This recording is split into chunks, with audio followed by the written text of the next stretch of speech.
Hello, my name is Erin Malcolm. I'm an Irish-American anthropologist with Urban Anthropology, Inc. We're going to be talking about Irish Americans in the United States and in Milwaukee. As you've already learned, Ireland is one small nation in the British Isles. Right now, I'm standing in front of the Irish Cultural and Heritage Center on Wisconsin Avenue in Milwaukee. Some of the best Irish musicians and dancers rehearse and perform here. Did you know that a lot of Irish people live in Milwaukee? About 1 in every 10 people has some grandparent or great-grandparent that came from Ireland. In order to understand these Irish Americans, we have to go back and talk a little bit about Ireland itself.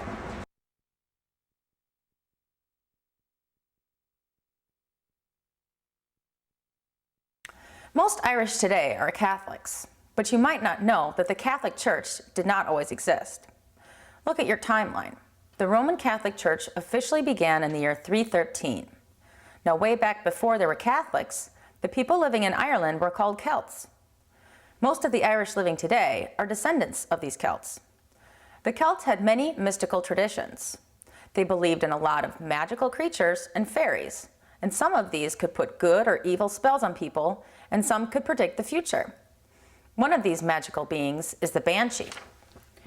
She makes a loud cry when someone is going to die, so it is said that she can predict death. Another little guy is called the Leprechaun. In Irish stories, humans are always trying to catch these little leprechauns because they are supposed to know where great treasures are hidden, like pots of gold.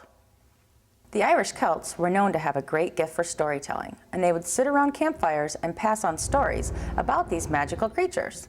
They also had a gift for dance. Some of their dances, like the Maypole dance, were supposed to have miraculous results, like helping families to have more children or helping the farmers to have more crops. The Irish Celts also believed that there is a special time, right at the end of what is our October, when people can make contact with their dead relatives. This was a joyous time for them, but it was also a very mysterious time.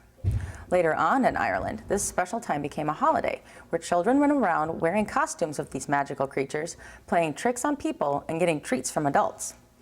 The Celts called this time Samhain. Of course, we now know it to be Halloween. Now, remember how I said that the Roman Catholic Church did not begin until the year 313? Well, after the church began, some of its members started to come to Ireland to try to convert the Irish Celts to Catholicism. They started coming around the year 350. At first, not too many of the Irish wanted to become Catholics because they wanted to keep their Celtic mystical traditions. But then a Catholic named St. Patrick came to Ireland, and he figured out ways to combine a lot of the mystical traditions with the Catholic religion. After that, most of the Irish became Catholics. Now, except for one time of war with the Vikings, things were pretty good for the Irish for a long time. They were able to keep their mystical traditions and be Catholics too. But about 800 years after St. Patrick, their neighboring country, England, began taking over Ireland. The English didn't like much of anything that was Irish. They didn't like their language, they didn't like the culture of the Celts, and later on, they wouldn't like the Catholic religion either. For hundreds of years, the English took away Irish land, forbid them to speak Irish, and forbade a lot of their Catholic and Celtic practices. In many ways, it was the English that drove so many of the Irish to America.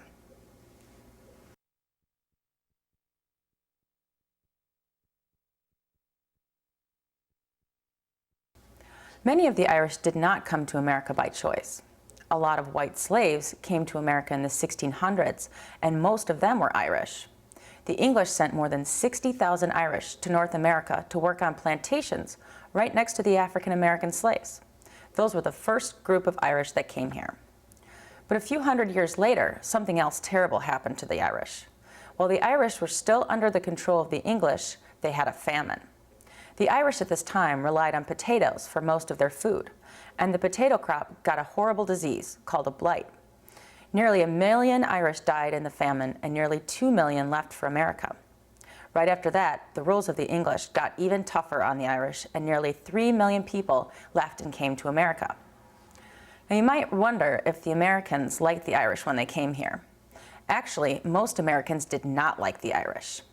Most of the Americans at that time were not Catholics, and they didn't want too many Catholics in America. The Americans also didn't want new people coming to the United States because they were worried that there might not be enough jobs. Look at this sign. These signs were up all over the United States, and the Irish had a hard time getting work when they came here. But despite all of this, the Irish made wonderful contributions to America and to Milwaukee. We'll hear more about that later.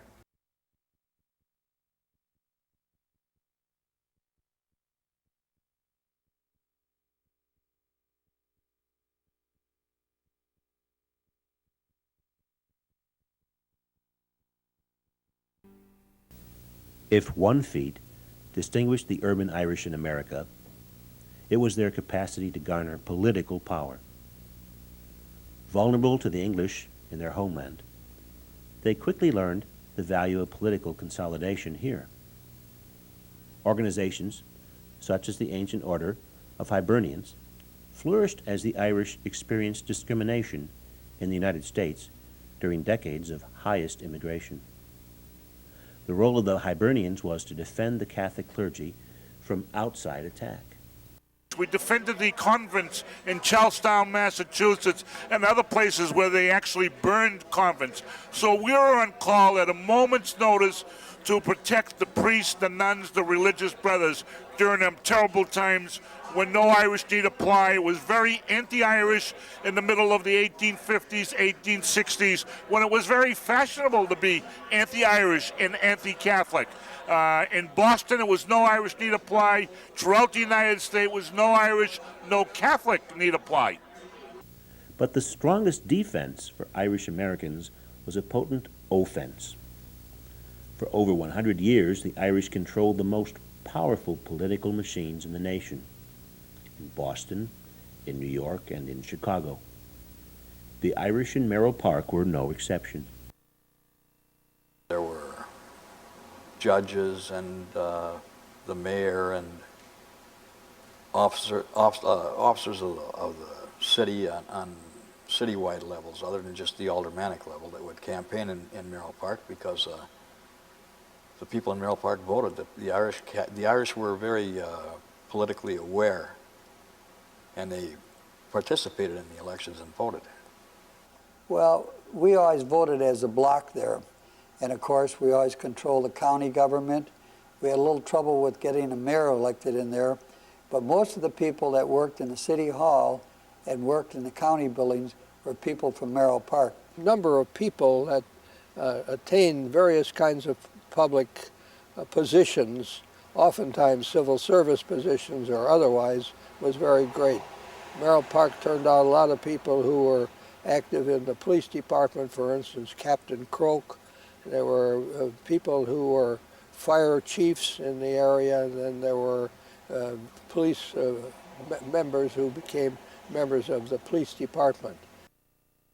In 1/2 century alone, Merrill Park produced nearly 100 judges, district attorneys, and state, county, and city legislators and municipal department heads.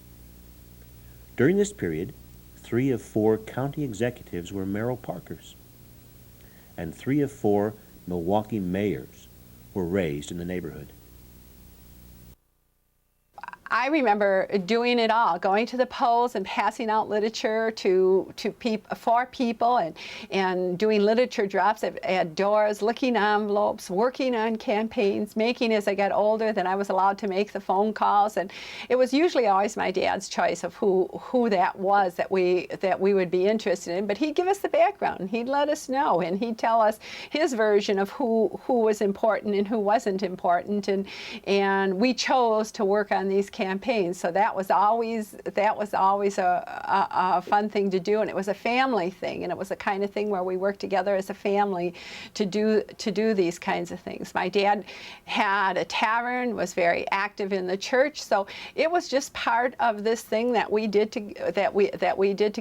Was you had your spirituality from the church and the religious feelings, and then you had the social things that happened around the tavern, and the politics was just an extension, I think, of both of those kinds of things.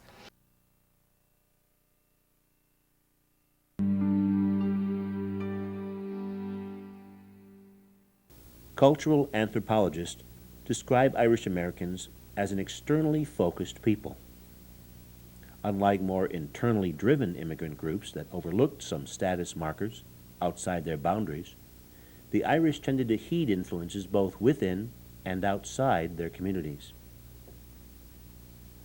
This external focus and the twin status markers of the automobile and the house in the suburbs during the middle of the 20th century made it easier for urban Irish communities to disperse geographically.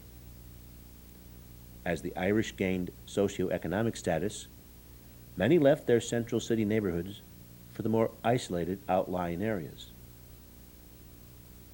But the loss of close proximity did not end cultural life for the urban Irish. The parishes and pubs still brought the community back. Merrill Parkers gathered at least once a month at St. Rose Parish or in Irish pubs to talk about old times. Political life was still the talk of the day. One practice may have actually grown stronger as the community dispersed. This was the Irish presentation life. The pageantry, the poetry, the music, the performance, and the stories that made up the expressive culture of the urban Irish.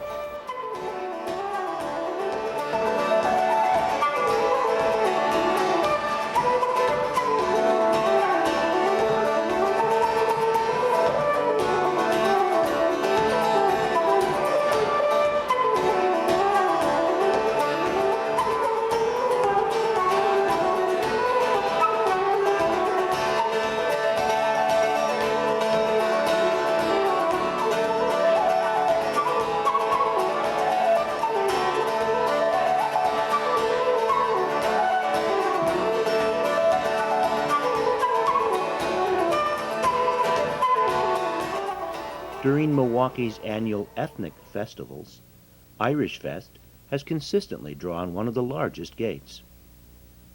The Irish Cultural Heritage Center remains a hub of activity. The music, the poetry, the dance, and Irish storytelling often recall the rural past. Irish stories are always long, because they were told around the fire in the days before television, and the story could last 3 months, start on Monday and continue on Wednesday and continue on Friday and go on for weeks and weeks. The presentation life remains vital. But what is the future of the urban Irish? What shared vision from the past will continue to bind the community? What, if anything, is now changing?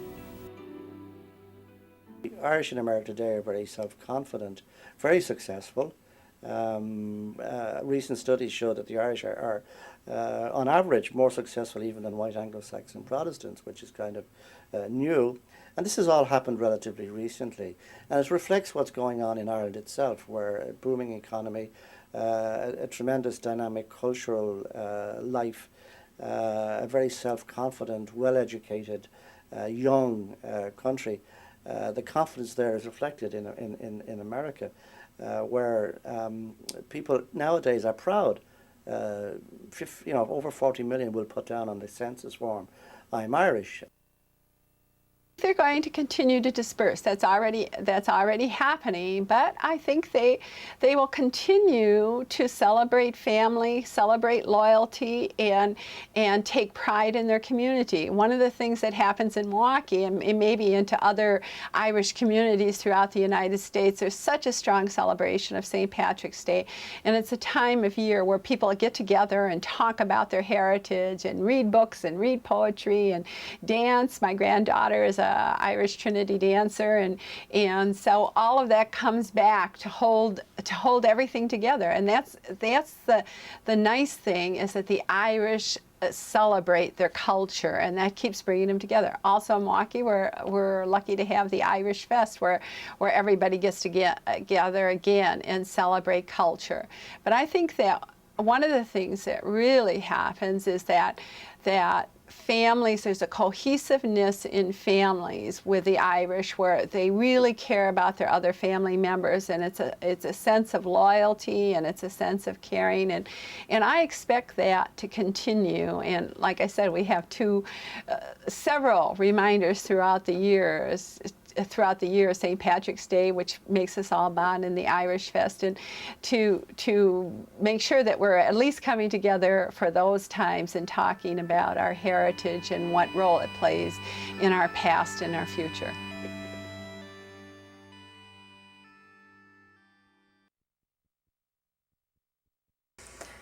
Well, you can surely see how the Irish have contributed to the United States and to Milwaukee, but there's more. Because it was so hard for the Irish to get work, many ended up taking the jobs that no one else wanted. The Irish took dangerous jobs, like digging canals and building railroads. But the Irish got smart fast. As you saw earlier in the video, they figured out that they need to have some power. So they worked really hard to get jobs where they would have some power, like in police departments, and they also ran for political office. Very soon, they held some of the most important political jobs all over the country. They were the judges and the mayors and the governors and the senators everywhere. Here's one example of an Irish political family, and I'm pretty sure you know who these men are. Yes, they're the Kennedys. And John Kennedy was the President of the United States. In fact, 18 of our presidents had Irish backgrounds. So the Irish have contributed a lot to Milwaukee and to the United States, but they also changed the lives for young people. Irish magic is still part of many of the children's magic shows all over the country, and lots of people read the books about Harry Potter, who uses Irish magic and spells. In addition, the Irish brought over 2 great holidays that people enjoy. One is Halloween, and another is St. Patrick's Day. On St. Patrick's Day, there are a lot of parades, and you can see all of the Irish magical creatures in the floats. So what you want to remember about the Irish Americans is that they have contributed a lot to Milwaukee and to the United States. They've worked on some of the most dangerous jobs to help build this country, and they became some of our political leaders. They also made the lives of young people more fun with magic, stories, holidays, and dance.